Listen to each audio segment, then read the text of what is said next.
Perkenalkan, nama saya Fasiul Imam dengan NIM 18101155 dari kelas S1 TT06E, dan saya bercita-cita menjadi seorang direktur.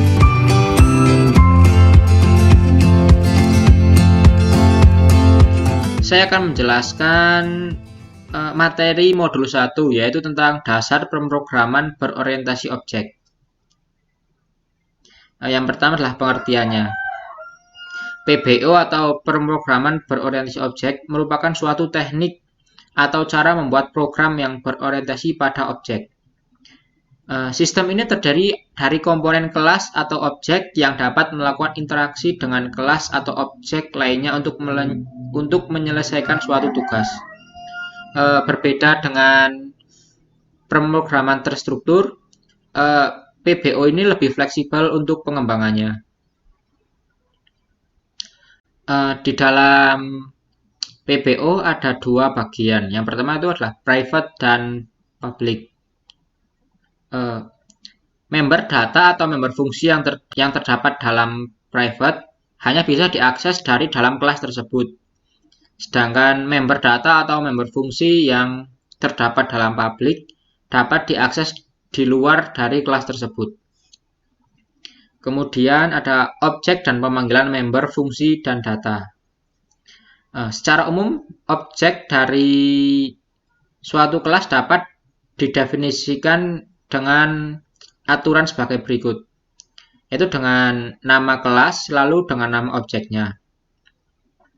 Contoh, kita memiliki nama kelas buku, kemudian objeknya itu adalah garis atau kolom.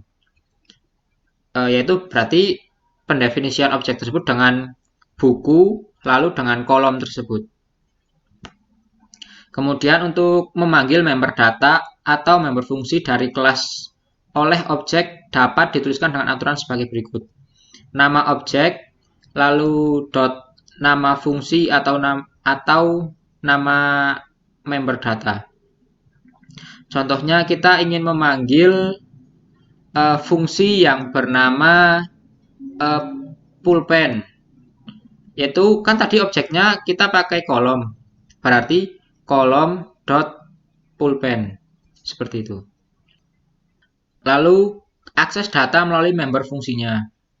Member data yang diletakkan dalam private seperti yang dijelaskan tadi hanya dapat digunakan di dalam kelas tersebut.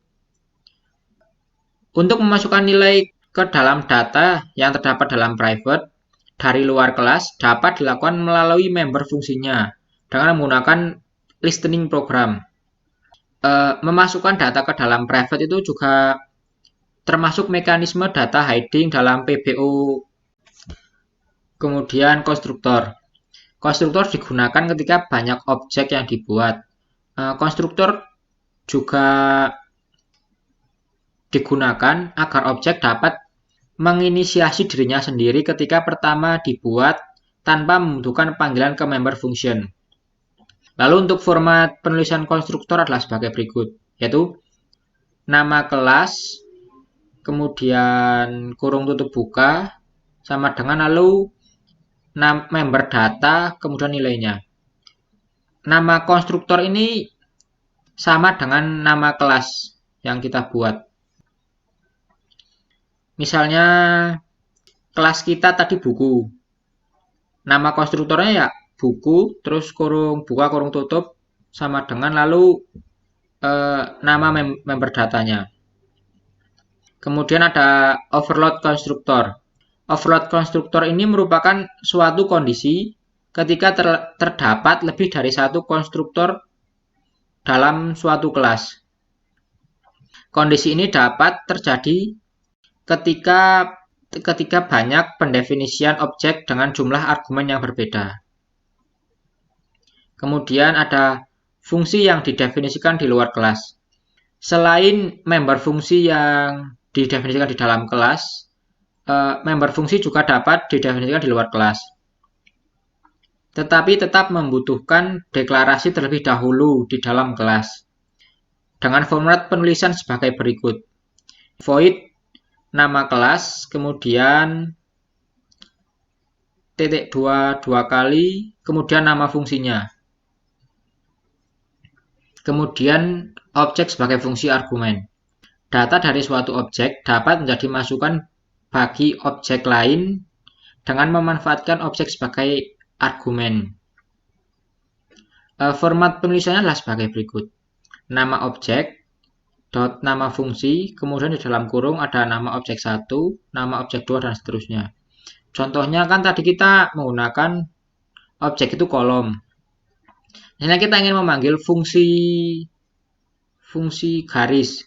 Jadi tulisannya, format penulisannya itu kolom dot garis. Di dalam kurung itu ada kolom 1, kolom 2, kolom 3, dan seterusnya. Seperti itu.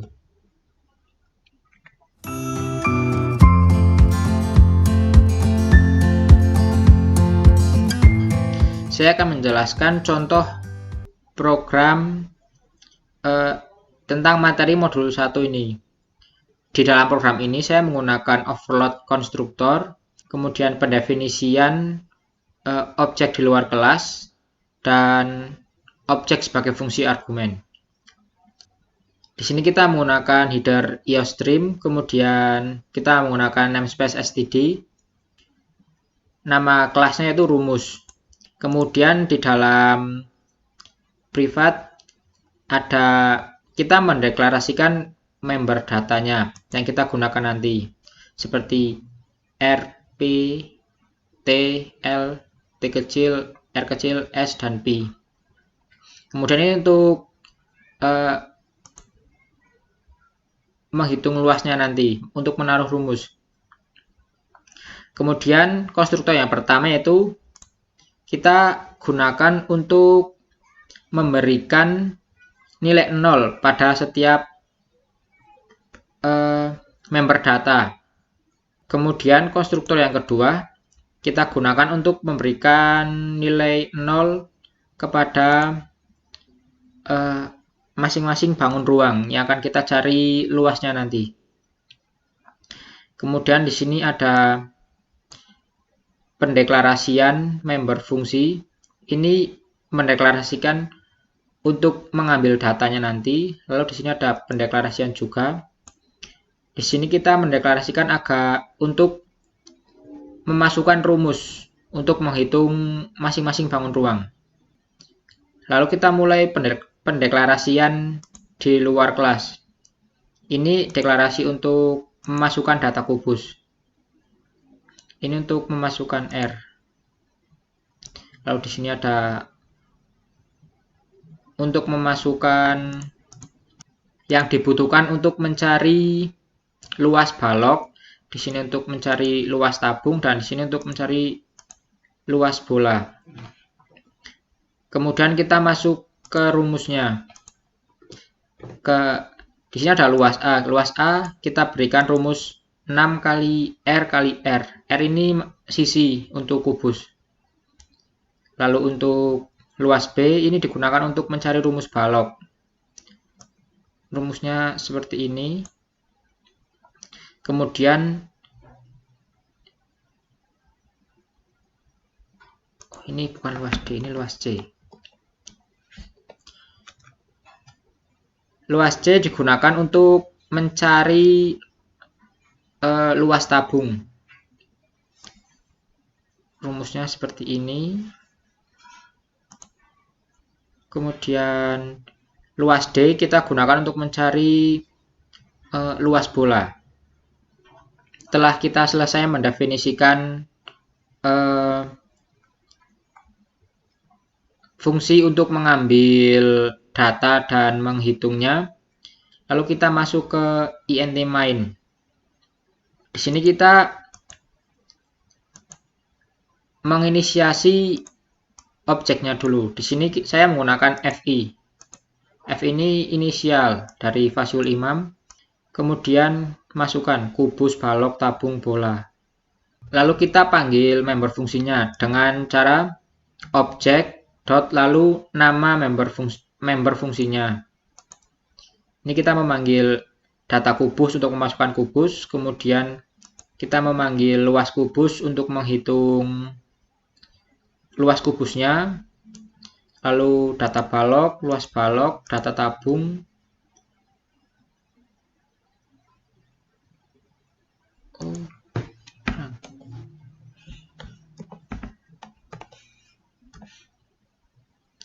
Data tabung.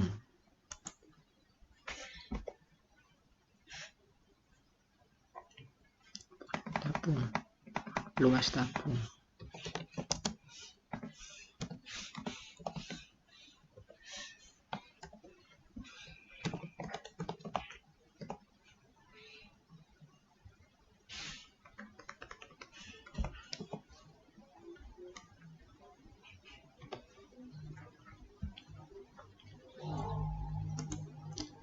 Tabung, kubus, balok, tabung ini kita gunakan sebagai objek sebagai fungsi argumen.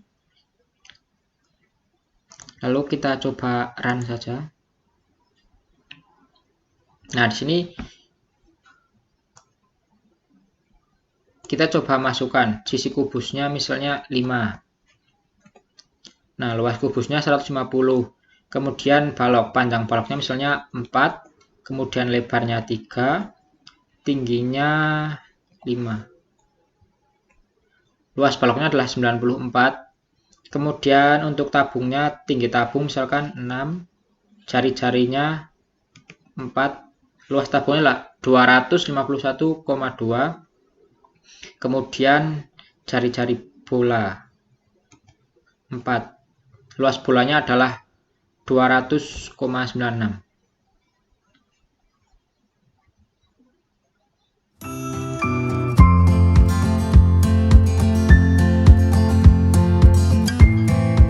Kemudian saya akan menjelaskan untuk flowchart-nya. Pertama kita mulai, kemudian kita inputkan apa saja yang dibutuhkan untuk menghitung luas. Seperti R ini R merupakan sisi kubus, kemudian P itu panjang balok, T besar untuk tinggi tabung, L untuk lebar balok, T kecil untuk tinggi balok, R untuk jari-jari, kemudian P ini untuk Pi 3,14 untuk mencari luas tabung dan luas bola. Setelah itu masuk ke proses. Di dalam proses terdapat diproses melalui rumus luas kubus, rumus luas balok, rumus luas tabung, dan rumus luas bola. Setelah itu terdapat keluaran atau output, yaitu luas kubus, luas balok, luas tabung, dan luas bola. Dan selesai.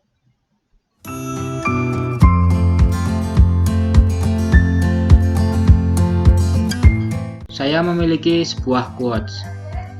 Waktu tidak pernah berhenti. Waktu juga tidak pernah menunggu dirimu untuk siap. Maka dari itu jangan pernah sia-siakan waktu.